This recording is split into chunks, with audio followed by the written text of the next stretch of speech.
Welcome, everyone. My name is Achit, and I will be your moderator tonight. Please welcome Philip Curtis, Director of Sales and Marketing at Unitas PPO Solutions, on this exciting webinar where you can ask your PPO questions and get real answers. This session will cover how to identify and map out your specific PPO participation per doctor and identify issues, learn their 6-step PPO negotiation framework to boost your success, and the simple calculation to use when forecasting your PPO negotiation ROI.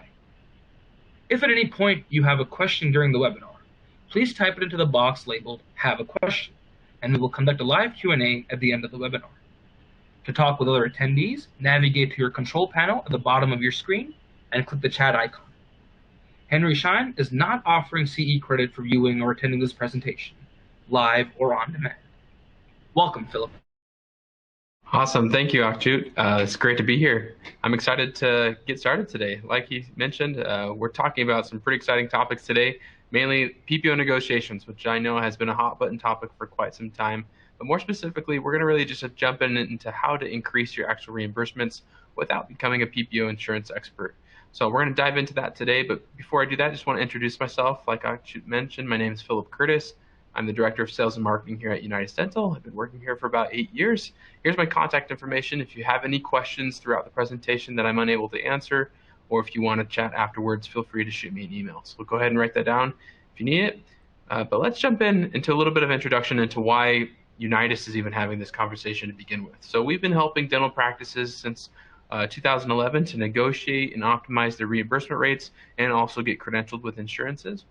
We've worked with thousands of practices in all 50 states. Right now we represent over 1,400 dental practices nationwide. We're located in sunny Mesa, Arizona. We've got over 100 PPO insurance experts on staff, and this is all we do is to help negotiate, optimize, and credential with insurances. And so because of that, that's a system that we've become experts in, and we want to share that system with you in case this is something you want to implement on your own in your practice. What we're specifically covering today are 3 main categories, like what Akshut mentioned earlier, which is number 1, we want to talk about how to understand PPO participation, how to understand how it works, the problems that it sometimes creates for you, and how to know what your current reimbursements actually are. And then we'll dive into how to do PPO negotiation, what the tactics are. And then the third area that we'll jump into is how to maximize those opportunities through a specific strategy called optimization. So we'll jump into a lot of information today. I'll try to move through it quickly. But what the goal is today is to help you understand what the framework should be if you were to do this on your own.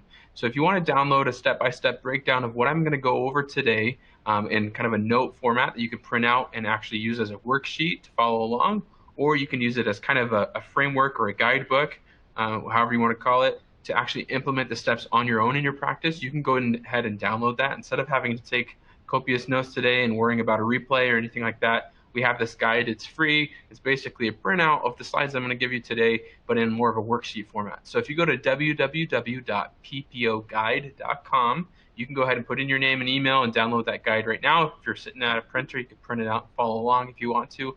Otherwise, as you go through the presentation today, if there's anything you think, oh man, I wish I could give this to my office manager or to my doctor, or I wish I could hand this off to somebody so they could implement these steps, you can use this as kind of your work guide. So I'm going to give you a couple more plugs for this throughout the presentation, but if you can right now, go ahead and go to www.ppoguide.com.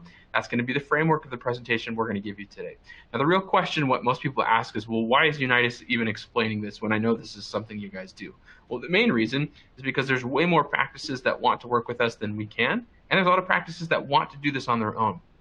And it's our belief that a rising tide raises all ships. So the more practices in the industry that are focusing on their reimbursements and trying to get those increased, we believe that benefits both us and practices across the country, which is why we want to share this information with everybody that we can today. So what we're going to do is we're going to dive into one important thing that I think is the most crucial concept for everybody to understand. Prior to trying to negotiate your reimbursement rates, and if you're frustrated with them at all, it's really important to understand why you're probably frustrated with them and why those issues are occurring. A lot of times it's just out of the fact that practices don't know the different types of PPO participation and how they happen to them, how they can opt out from those, or how they can opt into those relationships. So we're going to just talk about some fundamental education on how to discover and map out how each doctor at your practice actually participates with each individual insurance company, how you can receive and then document the fee schedules that you're actually getting paid on, And then one other kind of pro tip, which is going to be comparing and repairing any UCR and reimbursement discrepancies, which we'll dive into here in a minute. But first and foremost, I just want to lay the groundwork for understanding PPO participation. This is something that I talk about all the time, and I know a lot of doctors and practices understand it, but a lot of them don't. And it's nobody's fault. This is not something that's regularly educated on, and it's ever changing. PPO insurance is not even that old of a concept, and these concepts of leasing and networking also are not that old either. So if you've been in practice for more than 10 years, a lot of these concepts are new and they've been created recently. And so what you're experiencing is the result of these concepts. You're not necessarily understanding that this is why it's happening. So we're going to dive into those, and then we'll talk about how to collect that information. But first and foremost, I just want to set out the rule kind of in terms of PPO participation. If you're going to join an insurance company, it's important to know that there's actually 3 different ways that you can go in network with an insurance. It's not just a matter of filling out an application and then getting stuck in network and then seeing patients. There's really 3 different ways you can end up falling in network with an insurance, so that way your claim is paid in network. And those 3 types are direct contracts, PPO to PPO leasing, and umbrella networking. You may have heard one or more or all of those phrases, but I'm going to dive into the details of the differences because I think it's super important. If you're going to prepare to negotiate, this is just as crucial as doing an x-ray and an exam before actually providing any treatment to a patient. It's the same thing. If you're going to go out and try to render an improvement on your PPO participation, you have to know which specific type you have, because that's going to influence the type of strategy that you make. If you're under a direct contract or you're being leased, the strategies that you'll employ to negotiate will be entirely different. That's why this matters. It's not just because I want to educate everybody on how they work and I like talking about boring things like insurance. It's because if you're going to negotiate and you're going to try to improve your reimbursement rates, knowing the differences and knowing how to find out how each doctor participates, like I said, again, to beat a dead horse, it's just as crucial as doing an x-ray. That's how you know what tooth to work on. This is how you know what to do when you're negotiating. So let's dive in. Direct contracts are pretty simple types of participation or simple relationships. This is what you would probably assume you have with all of your insurances, but I'll tell you that you probably don't. But what a direct contract is where you credential with an insurance company. Let's say it's Aetna. You agree to that specific fee schedule that Aetna is going to pay you for those reimbursements, for those procedures. And the way that you go about that is you fill out a credentialing application, you agree to a fee schedule, and then you're placed in network under a direct contract. What a direct contract means is you've directly contracted with that insurance company. You've agreed to their fee schedule. When you treat their patients, they pay the claim according to the fee schedule from their system that you agreed to. I know that sounds a little silly. You're like, well, isn't that how insurance works? Yes, it is, but it's not always this case. And so if you're directly contracted, a lot of times you'll see an EOB come back from that insurance and it's paid according to the fee schedule that they gave to you when you signed up. What's the difference here? Well, when you're being leased through a different insurance company, that's typically something that happens to you. I apologize. It looks like my graphics are a little squished, but hopefully you can kind of still see that. So what happens is it usually starts with a direct contract. So you've got 2 insurance companies here. Let's pretend like the orange one is Aetna and the green one is Guardian. So you may credential with Aetna, agree to their reimbursement rates because you want to treat their patients and you want to have those patients come in your practice. What can happen is almost every insurance company has the ability to either lease you out to somebody or lease you from somebody. The reason why they have that ability is because in almost every credentialing application you've ever signed, there's contract language or a provision that allows them to lease you out to other companies or other PPOs without necessarily you having to agree every time that happens. So if that's the case, a PPO can come along like Guardian, who wants you to be in network because they want to be able to pay claims in network for the patients you're treating. But for whatever reason, if you've never credentialed directly with Guardian, somebody like Guardian can go to Aetna and say, hey, Aetna, I know you may have this doctor already in network. You've already credentialed with him. He's or her, and they've already agreed to a specific fee schedule. I'm going to just borrow them from you. And I'm going to pay a fee for that, but I'm going to just borrow them from you. So in that scenario, they're basically just leasing or borrowing you from an existing contract. So what that would look like is you would still get a claim for a Guardian patient. You'd still send it to Guardian. It would still get paid in network. It would still be paid by Guardian. But if you really check the claim, the reimbursement rate that's being paid, and sometimes on the claim it will even say paid in network through Aetna, or here's the reimbursement rate. And if you check the reimbursement rate, it matches the one that you agreed to receive from Aetna. So they're basically borrowing that fee schedule that you agreed to when you credentialed with Aetna. That's PPO to PPO leasing. So what does that mean? You have two patient bases that have two different cards from two different companies, but if you treat any of those patients, they're all being funneled through the same fee schedule, the same rates of reimbursement. Now, some people they see that and they go, well, how is that legal? Well, the answer of why it's legal, again, is because it's in the contract. And by its nature, it's not necessarily a bad thing that you're going to be participating this way. Most of you want to be in network with insurances because that's how you can attract patients, you can get treatment plans accepted.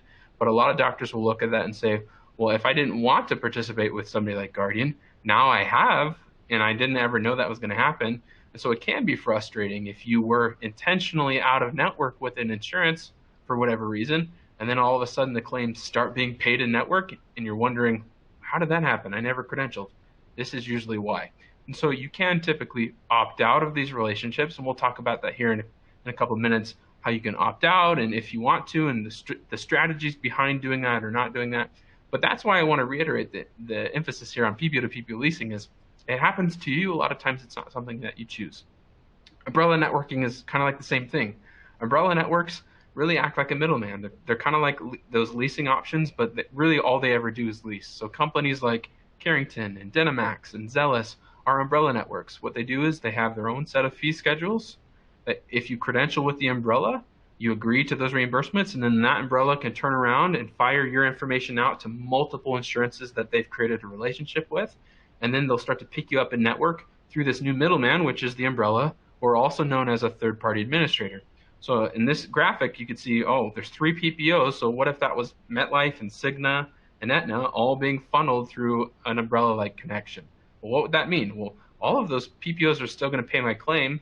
They're all going to send claims from themselves, but when I check the reimbursement rate, or if I really look at the EOB, it might say that it's paid through connection. That's important to know. Because again, at the end of the day, why we're talking about this is if you're going to increase your reimbursement rates, if you're unhappy with them and you want to negotiate, if this is how you're being paid, your strategy to negotiate this exact example will be way different than if you were just completely directly contracted with that given insurance company. Okay?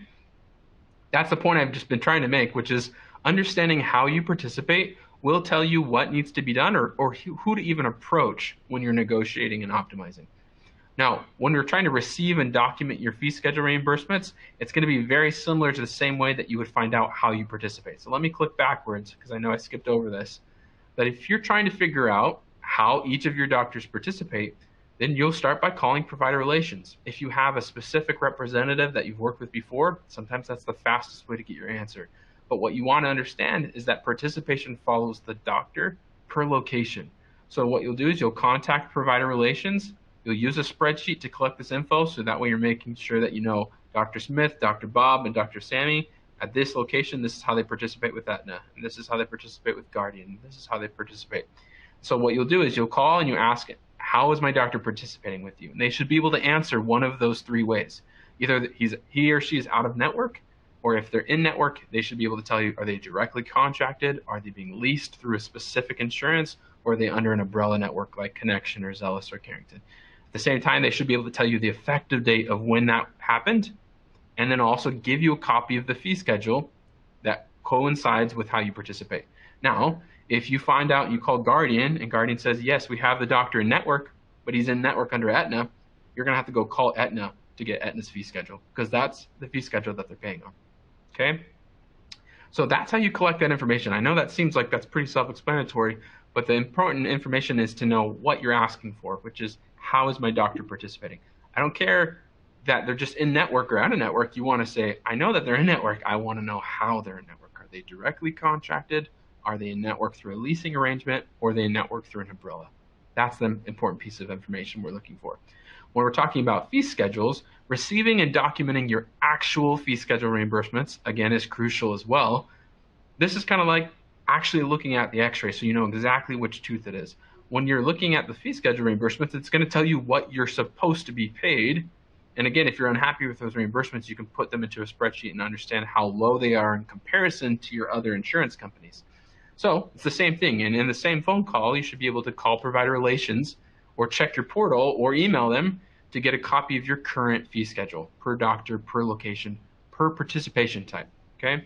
And then once you have that, obviously you want to make sure that you update your Dentrix or your practice management software with your most up-to-date fee schedules. Sometimes those change annually, sometimes they change more frequently than that, but it's just a good course of action to call and request those each year at a minimum, so that way you're always doing accurate with treatment planning and that you're always having accurate write-offs and everything in your system is kind of adjusted accordingly. Once you have all of those fee schedules of how all of your doctors participate, then you can throw them into a spreadsheet and you can fix a really common problem before you ever start to negotiate, which is UCR and reimbursement discrepancies. I'm going to jump into this, but I want to reiterate one more thing that has to do with participation. When you have multiple doctors at an at a location, it's very possible that you have them participating differently. Not because you did that on purpose, but because it's happened to you. For example, if anybody's on the call today and there's more than one doctor at their location that is credentialed with an insurance company, it's very likely that they're being paid differently or under a different participation type.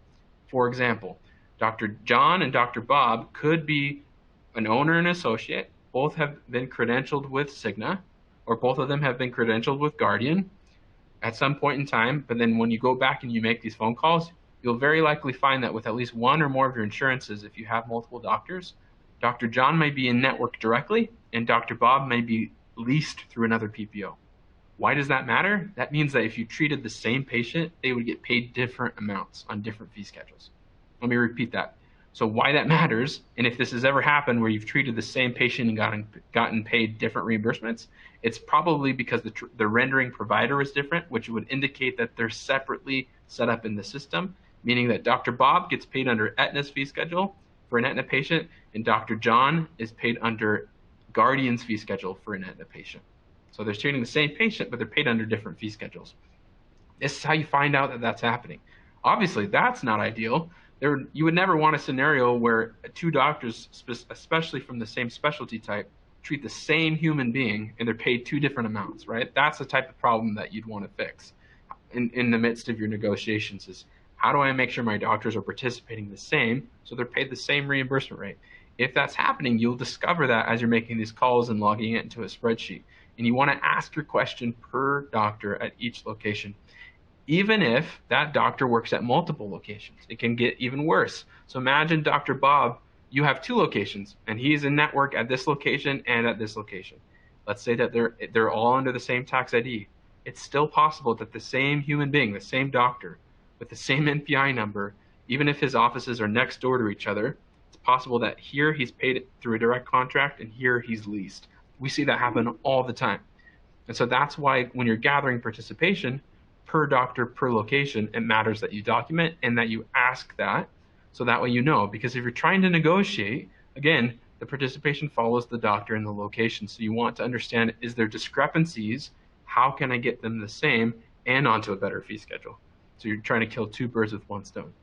All right, let's jump back into the next problem, which is once you've got all those fee schedules back, one of the best things you can do to ensure that you're successful in negotiations is making sure that your UCRs are above your reimbursement rates.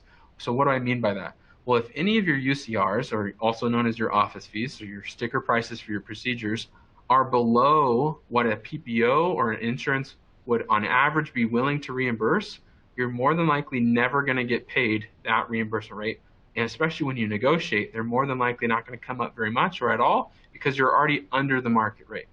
Well, what does that mean? Well, when you submit a UCR or an office fee, they assume that this is your sticker price, this is your full service fee.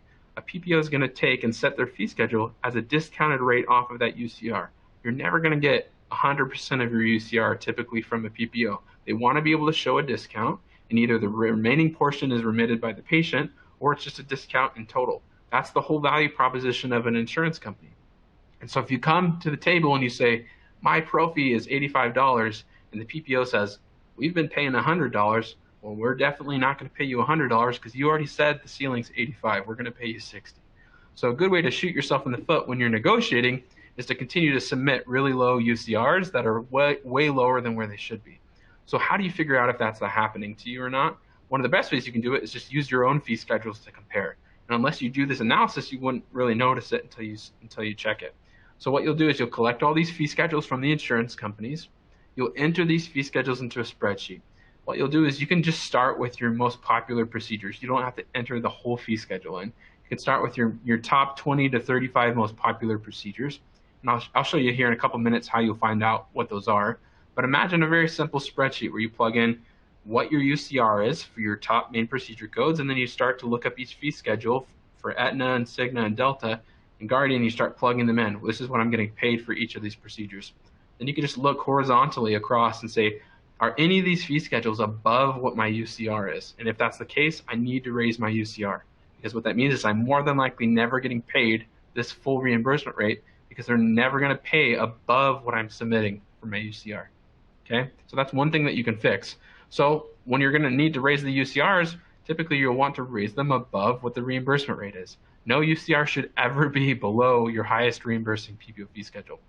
Once you've done that, and you've raised them above your highest reimbursing fee schedule, if you need to, you should also utilize percentile-based analysis tools to ensure that your UCRs are not just above your fee schedules, but that they're competitive against peers in your area. So that's something we do for our clients. I know that's something that you can purchase from other carriers or other companies in the marketplace. You can buy a percentile-based analysis tool that says, where do my UCRs, my office fees, fall in comparison or a percentile against doctors in my area?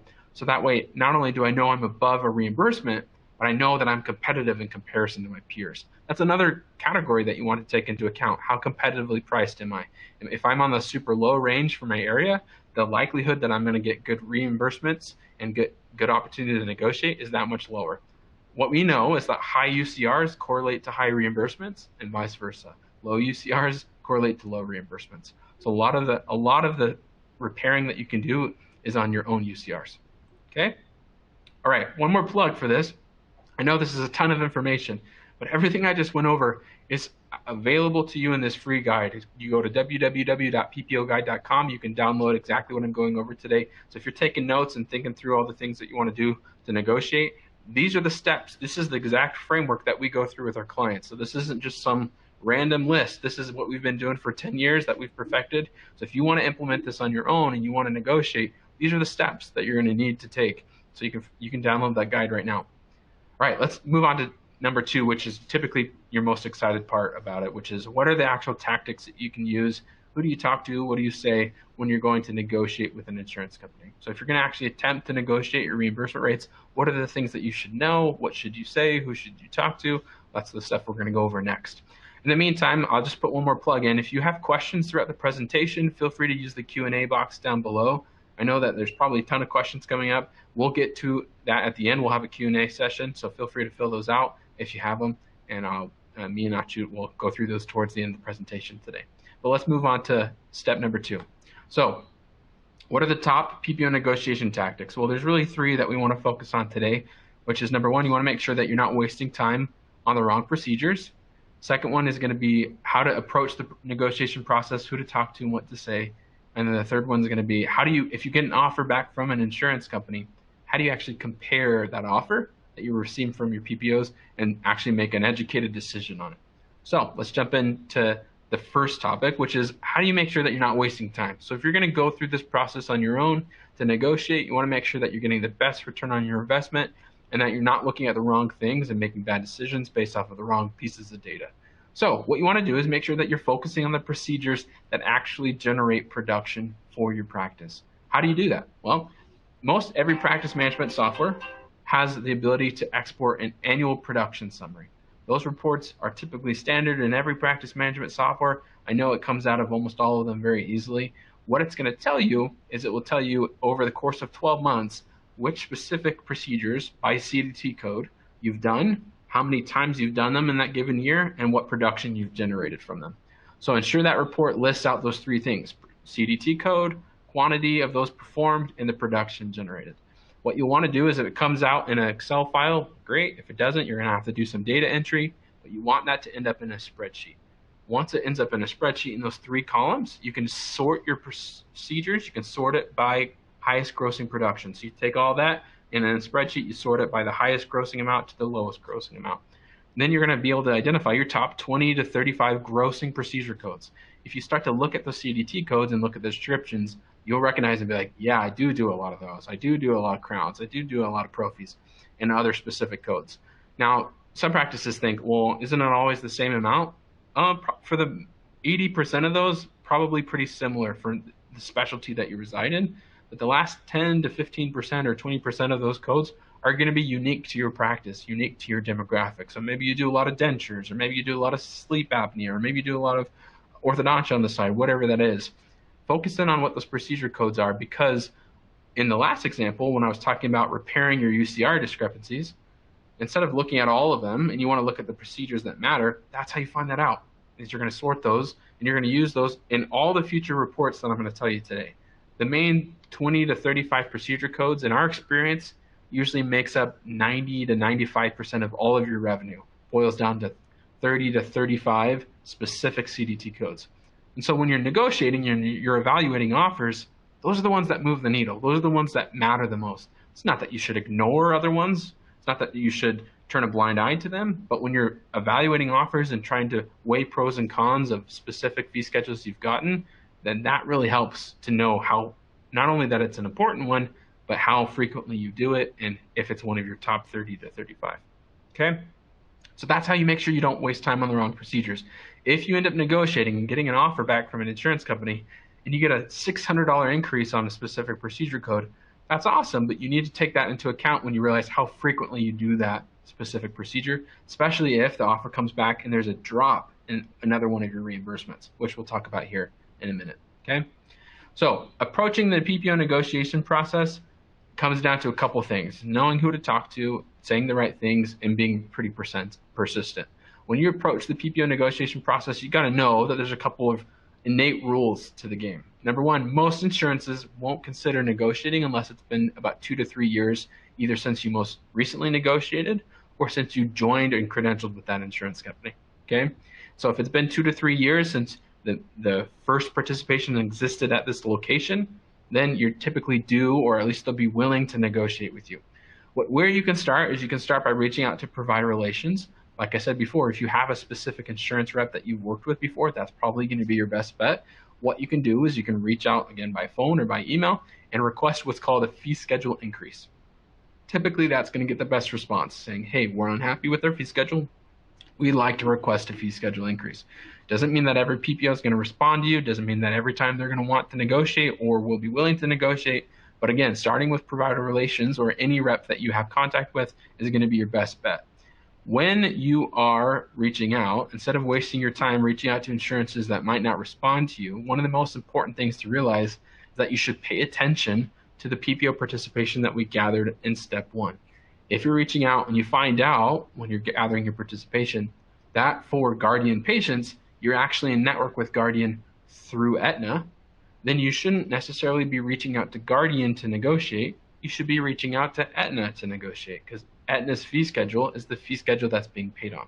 Does that make sense? So that's the important part to realize, is that if I know which fee schedule I'm being paid on, that's the company I should be negotiating with first. Now, it doesn't mean that you shouldn't go back to Guardian eventually, which we'll talk about here in a couple minutes, but the first company you should focus on is the one that's paying the claim today. That's the fee schedule that's being negotiated. Okay?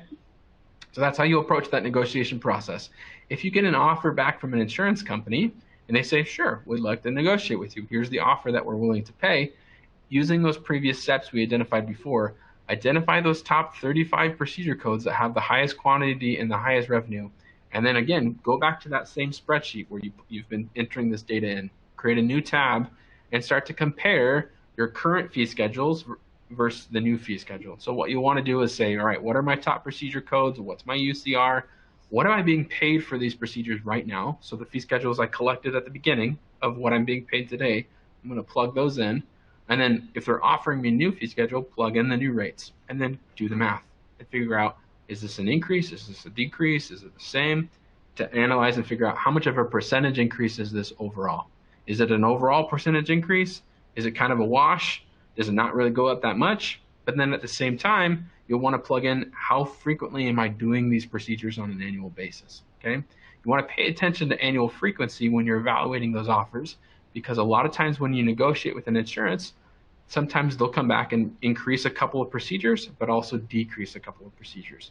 For example, if you got a $100 procedure increase when you're negotiating on your pro fee, for example, or sorry, on your crown, and then you got just a tiny $5 decrease on your pro fee, well, if you do 4,000 pro fees in order to 400 crowns, depending on the math, that might actually be a net loss for you. That's the type of math we're talking about. It's just because it looks like a little one. Again, you got to look at the frequency and say, well, if I do this on average about 10 times more, will I ultimately actually make less money by doing this new fee schedule, or will it be about the same? So those are the types of things you want to take into consideration when you're evaluating an offer from an insurance company, is how frequently do I do this, and do my gains outweigh my losses, especially if that's how they're offering a fee schedule to you. Also, a lot of times they'll increase the entire fee schedule up by a tiny bit. And so maybe as a secondary strategy, you'll want to reach back out and say, hey, can we focus in on these specific procedure codes as opposed to trying to increase the whole fee schedule, right? If you get an offer and you evaluate it and overall it is a gain for you, and compared to your other insurance companies, it is a decent fee schedule, then again, you want to evaluate whether you want to accept that offer. Also knowing that once you do accept that new fee schedule, you'll be locked into it for a minimum of 2 to 3 years before they'll be willing to negotiate with you again. So again, if you're going to negotiate on your own, you're going to evaluate these offers before you say yes to an offer. You got to realize that you're going to get locked into it. So take that into account. If you accept an offer and you get onto a new fee schedule, typically they'll provide you with an effective date saying, all right, you're now going to be in network on October 1st with this fee schedule. So what you want to do is you'll want to audit Eobs after accepting that fee schedule. Any EOB that comes back with a service date of October 1st or after should be paid on that new fee schedule. So you're going to want to check quite a few to verify that that actually went into place and that nothing changes. Okay. Most fee schedule increases, like I was saying, take anywhere from 30 to 90 days to go into effect after you've said yes. Not that it takes 30 to 90 days to negotiate. It takes typically 30 to 90 days once you said, yes, we're signing, we'd like this offer, here you go. It still is going to take them time to process that. And so you want to audit your EOBs and pay attention to the service date and say, okay, if they told me this is my effective date, any treatment I render on or after that date should be paid on that new fee schedule. And if it's not, kick it back and try to get it reprocessed, because again, you've been increased, so you should get increased on your EOBs. All right, I know that was a ton of info, but hopefully that was helpful. Let's go over the next topic, which is how to maximize your negotiation opportunities with a concept called optimization. All right, there's really three key components here that I want to focus on today. Number one, it's let's ensure that your PPO fees are competitive for your area, not just against what you're currently paid, but then also how do we minimize optimization risks and maximize those benefits if optimization is going to be a strategy, and then even what is optimization to begin with. And then lastly, what's the calculation you can run to calculate your return on investment from negotiating and optimizing your insurances, okay? So these are kind of the bread and butter of what we'll talk about today. But like I want to remind everybody, you can go to www.ppoguide.com to download this guide again today, so feel free to go do that if you haven't done it yet. www.ppo, like PPO Insurance, guide, guide.com. You should be able to put in your name and email, and it will email you immediately the PDF, and you can pull it up or you can print it out and set it on. All right. Moving on. So how do you ensure your PPO offers are competitive for your area? So let's say you're negotiating. They provide you with an offer. You do the analysis I told you. It's overall a net gain for you. You know that it's a 4% increase because you did the math. You look at it against your other fee schedules and you say, that's still pretty decent. How do you still know that that's even a good fee schedule for your area based on if all the doctors or just based on the market rate? Well, there's a couple things to realize. Number one, like I said earlier, once you say yes to a fee schedule, you will be locked into it for a minimum of 2 years. When I say locked in, it doesn't mean that you can never terminate a contract, but you're not going to be able to renegotiate it more than likely for another 2 years. So you say yes, you're done. You're on that fee schedule, right? One of the benefits that Unitas provides to the table is not only do we do this process for you, but we've worked with thousands of practices nationwide. So when we're evaluating the offers on your behalf and we're saying, does this an overall gain? Is this a percentage increase? At the same time, we understand what clients are paid across nationwide. So we know, is this a competitive offer or is it not a competitive offer? Does 5% look great to you, but to us doesn't look great, or vice versa? So that's the data that we have. We have the data to compare offers, which helps us determine how competitive they are and whether or not we recommend that you accept the offer. Not only that, but we have high-level insurance contacts at many insurance companies that are beyond just typical provider relations. Because we've worked in this business for years, we've been able to identify contacts that we can work with to negotiate and increase those reimbursement rates. Obviously, we can negotiate on your behalf for many of those insurances. Like I said, we've done that for thousands of practices nationwide. We have a highly trained team, and this is all we do. And so if you're trying to figure out, how do I really know that this is a competitive offer for me? Typically, the only way that you'll know that is to work with somebody like Unitas that has access to thousands and thousands of fee schedules from previous locations to know, is this truly competitive or not?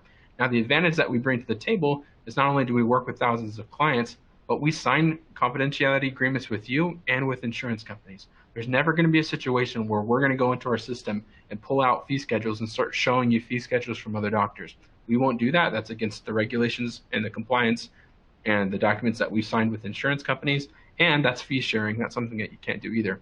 But what we do bring to the table is, because we understand how good reimbursement looks like in your area, we know how far to push and how long to push when we're negotiating with an insurance company. Otherwise, what is happening is you're kind of negotiating in the dark. Okay, there's Zillow for houses on the market, but there is no Zillow for dental reimbursements. And so when you're working with somebody like us, not only will we do all of this process for you, but we also bring that extra edge where we understand if it's a competitive offer or not. Okay, how do we minimize optimization risks and maximize benefits? So first, let's even just talk about, what do I mean when we're talking about optimization? So based on how you currently participate with an insurance company, so maybe you're in network with Guardian through Aetna, we can identify other arrangements that may be more profitable than just negotiating that scenario alone. What that means is many insurances have multiple ways you could participate with them, and we've helped thousands of practices to switch from one participation type to another. So if you're trying to optimize, it's important to understand that there's multiple ways you can participate with a given insurance company. It's nice to know that, but then we also know how to switch from this participation type to this participation type to get you onto a higher fee schedule. So it's nice that we know it, but we also understand how to shift it. What paperwork needs to be submitted? How long does it take to shift that? What are the risks involved? Are you going to fall out of network if that happens? How long would you be out of network? How do you get back in network? There's all these pros and cons to shifting from one participation type to another. But if you do it strategically and you do it correctly, you can increase your fee schedule substantially. For example, so let's use that old example here. Let's use the orange insurance company and the green insurance company. So orange insurance company is paying you according to their fee schedule. Green insurance company comes along and borrows you from the orange insurance, and when the green company pays your claims for the green patients, they're paying you on the orange company's fee schedule, right? So what should we do? If we want to optimize this, what Unitas would do is we would say, okay, we're going to go to the orange insurance company first, attempt to negotiate that fee schedule, and then whether or not they come back with an offer, that's fine. We'll also go to the green insurance company and say, hello, green insurance company, this doctor may want to participate with you under a direct contract. They don't necessarily want to be leased anymore. And the reason why that green insurance company would even care about that is because they have to pay to lease you from other insurances. So sometimes they'd rather, and they want you to directly contract with them. So they may come back and say, all right, well, we're willing to pay under this fee schedule from our own system if the doctor switches to a direct contract. Sometimes that offer they bring back is higher than what's being paid over by the orange insurance company. Sometimes it's not. But that's one way you can participate with this green insurance. We, because we're Unitas, and we do this for thousands of practices, know for this green insurance company in this state, there's actually 8 ways you could participate with this given insurance. And it affects these patient bases in this way. And typically, here's the best ways to participate. So we'd say, all right, for this green insurance company, let's pretend like it's Guardian, there may be 8 ways you can participate. So you can be direct, you can go in network through Aetna, you can go through Sun Life, you can go through Connection, you can go through Dynamax. We understand that there's all these different ways you can participate. Each one of those partnerships has its own fee schedule because they're totally different companies. So when we optimize, we can go figure out what are these fee schedules, negotiate those offers, put them into a spreadsheet, identify according to your production which of the 8 that exist is actually the most profitable. And a lot of times, the one that's the most profitable is not the one that you're on right now. So it may be better for you to switch this through Connection or go direct or go through Dynamax or go through another PPO, right? So that's the type of decision making that we help you with because we understand how to do it in your specific state with the plan levels. A lot of practices understand that PPOs work together, and so they try to optimize on their own. And they'll say, well, I know this PPO falls underneath Connection, or I know this PPO falls underneath Sun Life, so I'm going to drop my contract and I want to shift it over here.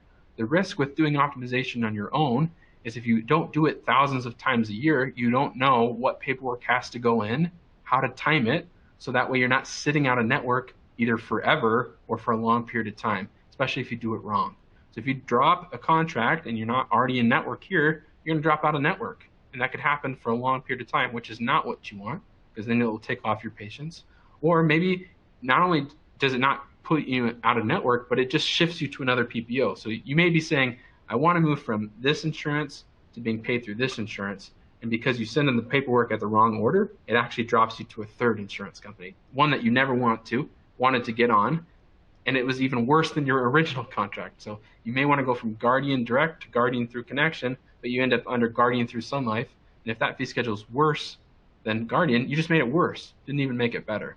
Those are the types of risks we're talking about with optimization, which is why we don't recommend practices try optimizing on their own. If you want to negotiate, we think that's one thing.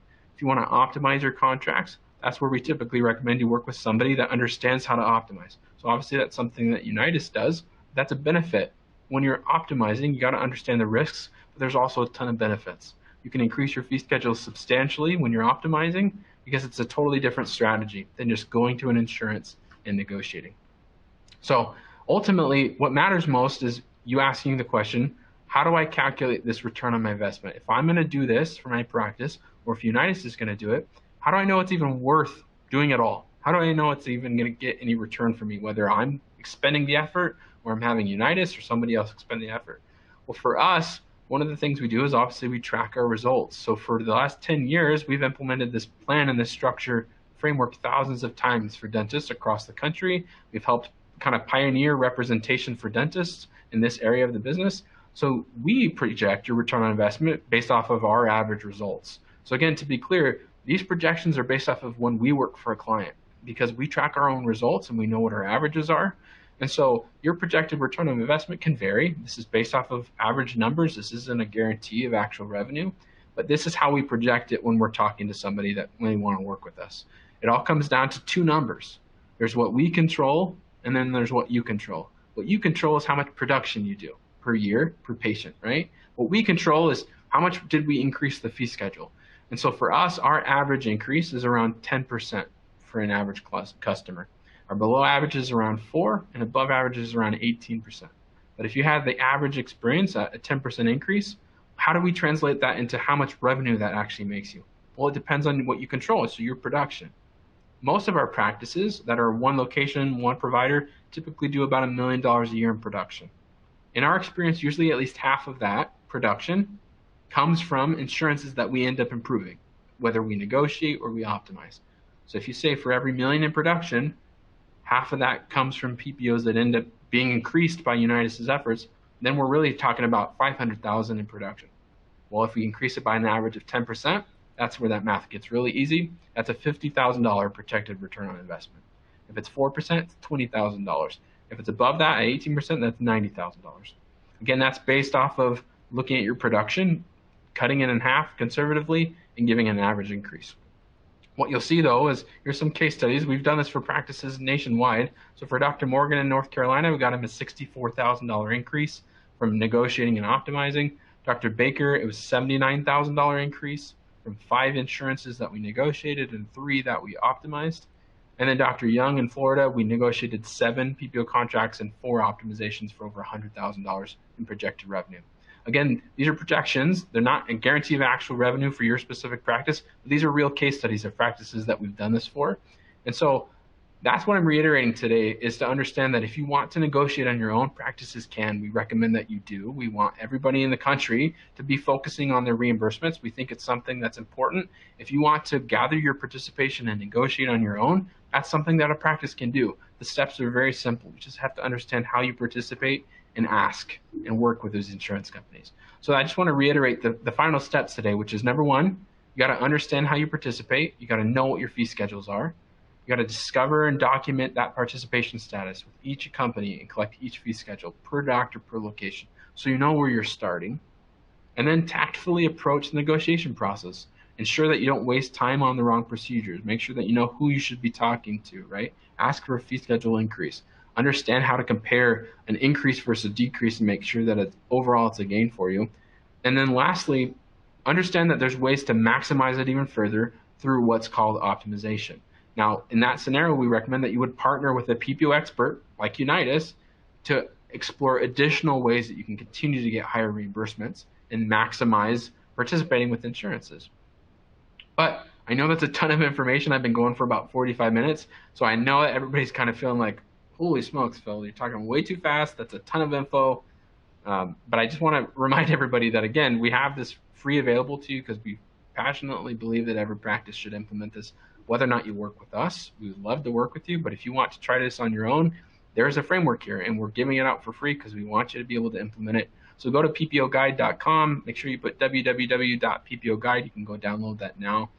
But here's what I want to go through next. I want to make just a special offer for those that are on the webinar today, because I know what's going to happen is it's Thursday. Some of you may not be practicing tomorrow, and I know it's late tonight, so you may be done working for today. But what's going to happen once you go into the practice is you're going to be like, oh, this is sweet. I definitely want to implement this. Maybe you printed off the PDF. Maybe you didn't. Hopefully you have at this point because I put it up there 5 times. But what's going to happen is after you finish the webinar today, you're going to go back to treating patients. You're going to go back to scheduling appointments and worrying about all the million things that come into your dental life on a daily basis. So if your practice needs higher reimbursements, which I believe everybody does, then if it's okay, I want to make you a special offer that will help you implement this a little more quickly, even if you don't choose to work with us. So just by being on the webinar today, if you go and you schedule a free PPO consultation with my team, you can go to www.ppoguide.com, but this time put /go, G-O, in front of it. And what you'll get is you'll get a free 30-minute consultation with either myself or somebody on our team. What we'll do is we call it a consultation on purpose. It's really what it is. We'll review your specific insurances, when you credentialed with them, if you've negotiated before, and figure out if you're a good fit for us to work with you or for you to do this at all. We'll calculate that potential return on investment and then identify which of our services you're best suited for. And if you're not best suited for a service, we'll let you know. Again, close to 30% of the people we talk to, we say, we're not a great fit for you right now. Either do this yourself or come back later. So we're not here to pitch you if this doesn't make sense for you. And so we'll help you do all that on a 30-minute call. It's over the phone and Google Meet, very similar to this. Okay, so if you schedule that consultation, it's free. You go to www.ppoguide.com/go.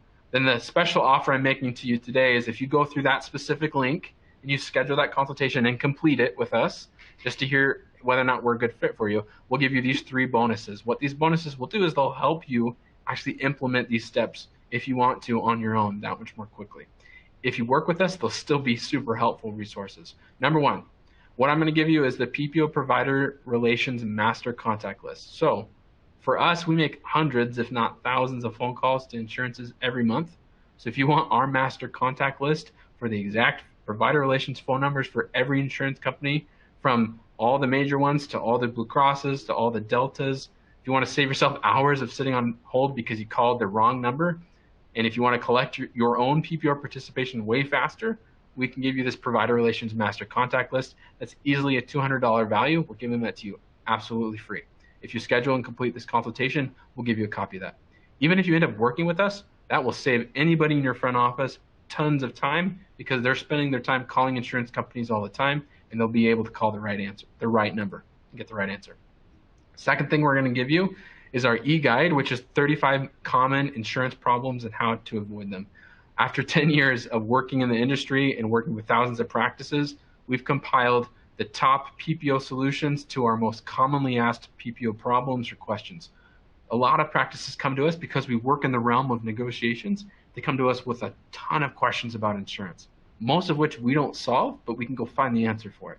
So whether that's down coding, when to do it, when not to do it, balance billing, out-of-network benefits, if you need to change your tax ID, you need to change your business name, what do you do if you're adding an associate, what things you should consider, all these things that come at us all the time. We've got documentation on what you should do or what we recommend.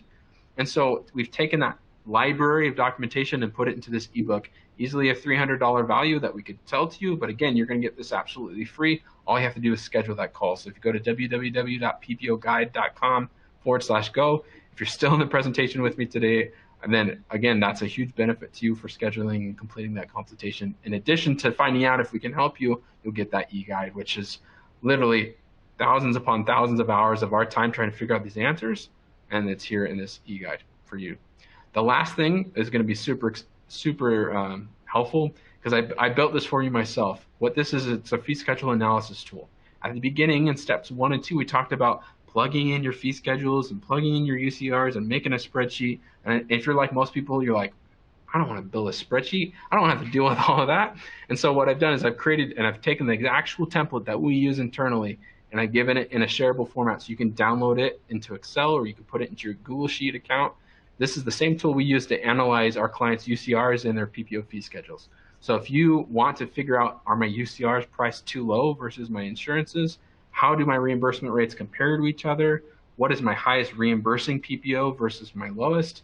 And have that all done for you in an easy to use spreadsheet that you don't have to figure out and it's got the formulas pre-written. Again, I've personally made the spreadsheet for you. That's easily a $500 value.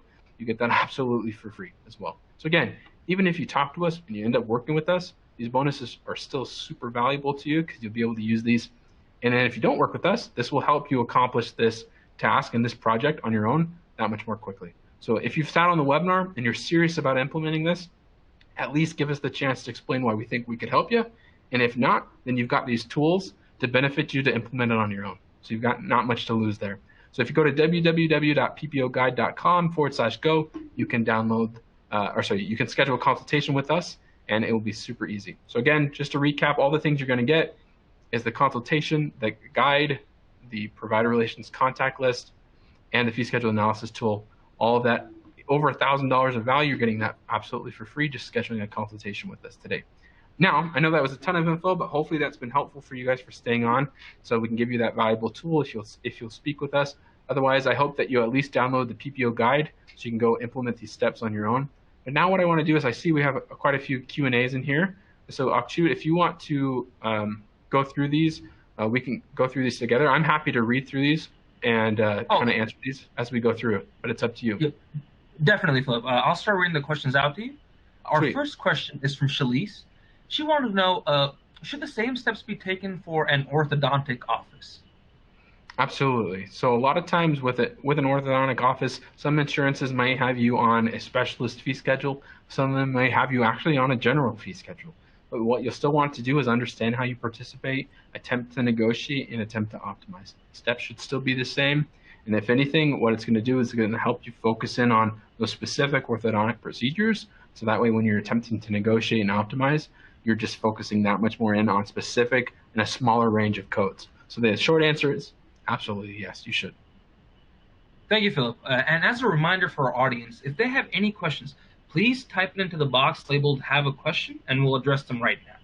And our next question is also from Shalise, Philip, and she wanted to know, can insurance pay different amounts for different locations? So, for example, one location pays 100, but the other location pays 90.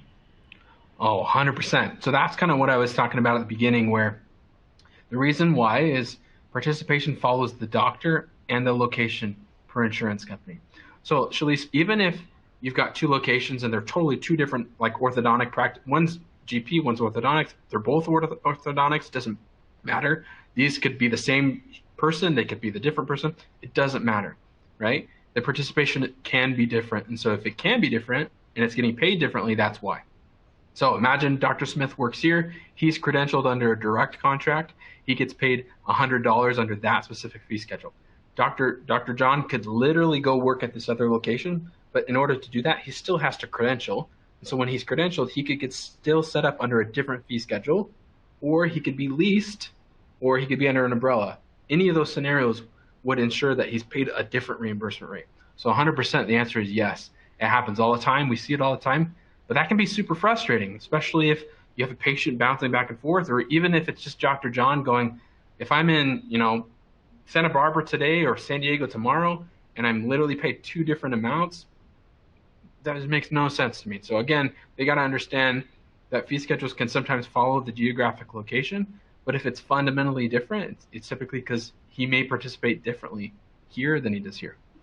So that answers your question, hopefully. Thank you, Philip. And our next question is from Corey. His question was, Would it be smart to negotiate the same fee schedule several times depending on how many doctors are in the office? For example, if one doc does a lot of dentures, you would love to agree to a reimbursement bump that increases dentures. So if I'm understanding your question correctly, would it make sense to negotiate a fee schedule several times depending on if I have multiple specialties? So I'd say that's kind of part of the reason at the beginning where you want to look at your production. If you're doing a spread of specialties, so you do some GPs, some orthodontists, some prosthodontics, things like that, typically it's going to come up in that list of the top 30 to 35 codes anyways. So if you're doing a lot of dentures, it will probably rank up there. And so when you're negotiating, that's kind of why I'm trying to emphasize that you want to pay attention to the procedures you do the most. Whether some of those are preventative, some of those are restorative, some of those are dentures, some of those are crowns, some of those are orthodontia, whatever that is. If you have a mix of specialties and you do that production summary and you just look at all of your doctors, you're gonna identify what those are. And it's okay that there's a spread there.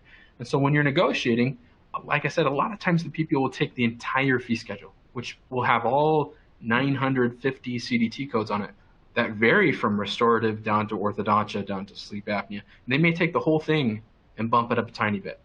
But when you're negotiating, another strategy you can try is to say, hey, look, we want to just focus in on these specific codes, these restorative ones, these orthodontic, these denture codes, these restorative. And so when you're negotiating, that can be all part of your initial attempt. It's not so much that you're negotiating multiple times as much as it is that you're focusing in on specific procedures. Now, if you're asking, should I negotiate several times, like it's been 2 years, should I negotiate again? It's been 2 years, should I negotiate again? Absolutely. We have clients that have been on with us for more than 2 or 3 or 4 cycles that we've continued to try to negotiate and optimize with them. And sometimes there's gains, sometimes there isn't. Sometimes if there isn't a gain, we can still optimize and switch them to a better fee schedule. So if the question is, should I try even if I've negotiated once before? The answer is absolutely. If you're unhappy with the reimbursement, you should try to negotiate. Thank you, Philip. Our next question is submitting the insurance fees instead of the UCR to simplify accounting. That's a good question. That's a super common practice. The only unfortunate part is it kind of does 2 things. So I know it simplifies accounting, but the problem is that when you submit on a claim your reimbursement instead of your UCR, insurance companies are assuming that you're going to submit your UCR. And a lot of times those claims don't get looked at by a human being.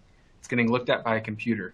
And so what the computer may be taught to do is to say, if I've received a claim and that reimbursement rate equals what the UCR is that's been submitted, I'm automatically going to pay a percentage of that because I'm never going to pay 100%. So you may be giving a computer ammunition to pay you a worse reimbursement, number one. So that's number one. Because you have to understand that that's what PPOs want you to do. The claim form is set up so you should be submitting your usual and customary fee, which is your full UCR. And I know a lot of times it's depressing to see that write-off, but that's how the insurance company expects to receive it. And sometimes that's how the computer ends up calculating the claim. Also, you got to think about it from a global perspective. Each year, when insurance companies are evaluating their budgets and evaluating their fee schedules, how they end up coming up with the reimbursement rates that they end up paying to you a lot of times is because they're looking at the average UCR that's being submitted in an area. So if 10 or 20 or 30% of doctors in your area are submitting their UCR, but in reality it's not their UCR, it's their fee schedule, what are you doing? You're bringing down the average UCR. So what that does is it makes the PPO feel more comfortable saying, oh, we are paying competitively because on average, we're actually being told that the UCR is $85 and we're paying $75. So we're actually, maybe we should even decrease the fee schedule. And again, even if that's just you, there's so many doctors that do that. So that's why we always encourage you to say, look, it's important to submit the claim the way that the PPO expects you to, which is they expect you to put your full UCR because it's for those 2 reasons. Number one, your claim can be adjudicated automatically according to what you submit. And so you got to know that the computer may be stinting you or causing a decrease just because you've put the wrong rate in there. And then also you're pulling the average down if that's how you submit. I realize it's frustrating from an accounting perspective to see that write-off and to understand that there's a difference. But again, that's a whole other topic to talk about the difference between what that write-off is or not. But what I want to reiterate is it's extremely important to submit it correctly because A, you could be stinting yourself on the actual reimbursement rate, and B, you're dragging down potentially the average for your area, which is going to inhibit both your peers from getting more, but then also you from getting a higher reimbursement rate. Because if you're saying constantly, my UCR is 85, my UCR is 85, they're more than likely never going to pay you the full amount because that's the fee schedule. They're going to pay you less, and they definitely won't negotiate because they're saying, well, we're paying you 95% of your UCR, so why would we negotiate? And so that's why it's important to have healthy UCRs that are good for you and competitive for your area, and important for you to also submit them on the claim form. So super, super important. But I will tell you, doctor, it's a super common practice, and it's not unique to your practice. I talk to tons of practices every year that do that, and I know it's tempting to do it for accounting, but if you kind of weigh the pros and the cons, I'll assure you that's typically better to just submit the UCR. Because again, it will increase your likelihood of negotiating, increase your likelihood of getting paid more on each individual claim, and bring up your average in your area to what it actually is, what your actual market rate for the dentistry is, as opposed to just saying, I'm going to get paid my reimbursement. I think that wraps it up, Philip. Thank you for answering everyone's questions so far. Yeah, I appreciate the opportunity today. And again, anybody that wants to speak with us and get those bonuses, they can go to www.ppoguide.com/go. You can schedule that time with us, and once you complete that call, we can send you these bonuses right away. But Akshut, I'll turn it back over to you. Thank you again, Philip, for tonight's great presentation. If anyone has any outstanding questions, please email us at webinars@henryschein.com. As a thank you for attending, everyone will receive the recording via email in the next week. Thank you all for joining us, and we look forward to seeing you on our future webinars. Thanks, everyone.